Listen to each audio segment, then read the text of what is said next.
لوگوں نے اللہ کی قدر کا حق کی ادا نہیں کیا۔ اگر لوگوں کو پتہ چل جاتا اس کی شانوں کا، اس کی عظمت اور اس کی رفت کو جانتے تو کبھی بھی نافرمانی نہ کرتے، اس کے حکموں کو نہ ٹالتے۔ اللہ کے حکموں کو ٹالنے کا سبب کیا ہے؟ صبح جاگ نہ آنے کا سبب کیا ہے؟ اللہ کے حکموں کو توڑنے کا سبب کیا ہے؟ اس کے قانون کو، اس کے نظام کو نہ ماننے کا سبب کیا ہے؟ اس پر عمل نہ کرنے کا سبب کیا ہے؟ لوگوں نے اللہ کی قدر کو ہی نہیں جانا۔ اللہ کی قدر و اہمیت کو جانتے تو کبھی ایسا نہ ہوتا۔ یہ سب اس لیے ہو رہا ہے کہ وما قدر اللہ حق قدر ہی، لوگوں نے اللہ کی قدر کا جو حق تھا اس کو ادا ہی نہیں کیا۔ اس لیے لوگ جو ہے وہ دین کو اور اللہ کے احکام کو ایزی لے رہے ہیں۔ لیکن یہ تو قیامت کے دن پتہ چلے گا، جب ایک ایک عمل کا، ایک ایک حرکت کا، ایک ایک سکنت کا حساب ہوگا۔ حرکت کا تو حساب ہوگا ہی ہوگا، سکنت کا بھی حساب ہوگا، یعنی جو ہم نے کیا اس کا بھی حساب ہوگا، اور جو کرنا چاہیے تھا نہ کیا اس کا بھی حساب ہوگا۔ ہم نے جو حرکت کی اس کا بھی حساب ہوگا، اور جو حرکت نہیں کی ہے، وہ جو درمیان میں وقفہ تھا، اس کا بھی حساب ہوگا۔ بلکہ ایک حدیث میں آتا ہے لا تزول قدم عبد یوم القیامہ حتی یسأل عن اربع، قیامت کے دن اللہ بندے کے قدم اپنے سامنے سے ہٹنے نہیں دے گا جب تک اس سے 4 سوال نہیں پوچھ لے گا۔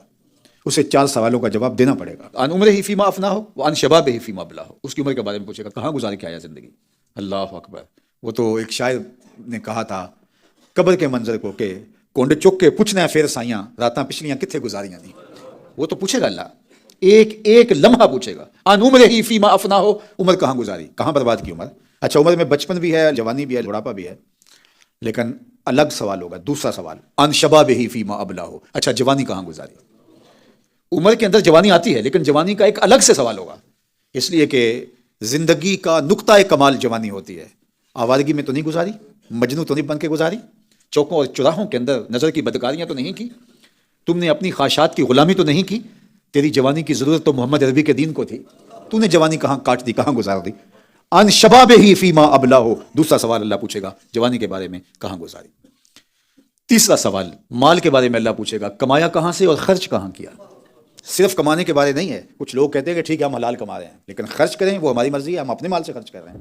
آج کل شادیاں چل رہی ہیں اور لوگ شادیوں کی تقریبات کے اندر ایسے پیسے اڑا رہے ہیں جیسا پانی بہایا جاتا ہے۔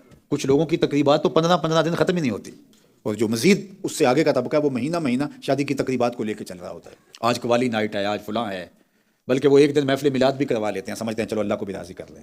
تم اللہ کو دھوکہ نہیں دے سکتے، یہ تمہارے مکر وہ خوب جانتا ہے کہ تم کیا کرنا چاہ رہے ہو۔ تو پیسے اڑائے جا رہے ہیں، گانے گائے جا رہے ہیں، اور للے تللوں میں اڑائے جا رہے ہیں۔ اور دلیل کیا ہوتی ہے؟ ابھی میں کسی کا مال تو نہیں لوٹا، یہ تو میری اپنی کمائی ہے۔ اور نفس ایک دلیل تراشتا ہے، یہ کمائے کس لیے جاتے ہیں؟ بچوں کی خوشیوں کے لیے کمائے جاتے ہیں۔ تو ہم نے خوشی بھرپور کرنی ہے، لیکن اللہ قیامت کے دن اتنی دیر تک قدم بندے کے سامنے سے ہٹنے نہیں دے گا جب تک یہ سوال نہیں پوچھ لیتا کمایا کہاں اور خرچ کہاں کیا۔ ہمارا دین ہمیں اپنی اولاد پہ وسعت کے ساتھ خرچ کرنے کی تلقین دیتا ہے، لیکن جو فضول خرچی کے زمرے میں نہ آئے۔ حضرت علی المرتضیٰ کا قول ہے یجب علی صاحب المال ان یوسع علی عیالہ، صاحب مال کے اوپر واجب ہے کہ وہ اپنی اولاد پر وسعت کرے۔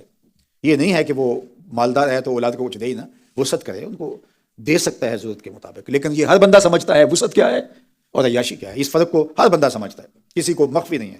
حضور سے پوچھا گیا نیکی کیا ہے، بدی کیا ہے، اور میں استفت قلبک، یہ مفتی بیٹھے سے ہی پوچھ لے، یہ تجھے بتا دے گا اچھائی کیا ہے اور برائی کیا ہے، یہ تمہیں پتہ ہے۔ یہ فضول خرچی ہو رہی ہے، یہ ضرورت ہے، یہ بچوں کا حق ہے، ان کو دینا چاہیے، خوشی ہے، ان کی خوشیوں کو سیلیبریٹ کرنا چاہیے، یہ آپ کو پتہ ہے، مجھے پتہ ہے۔ اور کہاں تجاوز ہو رہا ہے یہ بھی ہمیں پتہ ہے، یہ اللہ نے ہمارے اندر رکھا ہے۔ فَأَلْهَمَهَا فُجُورَهَا وَتَقْوَاهَا، اللہ فرماتا ہے ہم نے انسان کو پیدا کیا تھا تو خیر اور شر کی تمیز اس کے سینے میں ہم نے رکھ دی تھی۔ یہ کسی سے نہ بھی سیکھنے جائے تو یہ ضروری ہدایت ہم نے جو ہے اس کے سینے کے اندر رکھ دی تھی، اسے پتہ ہے یہ ضروری ہے اور یہ غیر ضروری ہے۔ تو اللہ قیامت کے دن بندے کے قدم اپنے سامنے سے نہیں ہٹنے دے گا جب تک یہ پوچھ نہیں لے گا مال کمایا کیسے اور خرچ کیسے کیا۔ چوتھا سوال کیا ہے؟ عن علم ہی، اس کے علم کے بارے میں پوچھے گا کہ اپنے علم پہ تو نے عمل کہاں تک کیا۔ ممبر پہ بیٹھ کے بھاشن دیتا تھا یا تیرا اپنا عمل بھی اس کی مطابقت میں تھا؟ لوگوں کو ہی تقریریں کر کے سناتا تھا یا اپنا تیرا رویہ بھی اس کی مطابقت میں تھا؟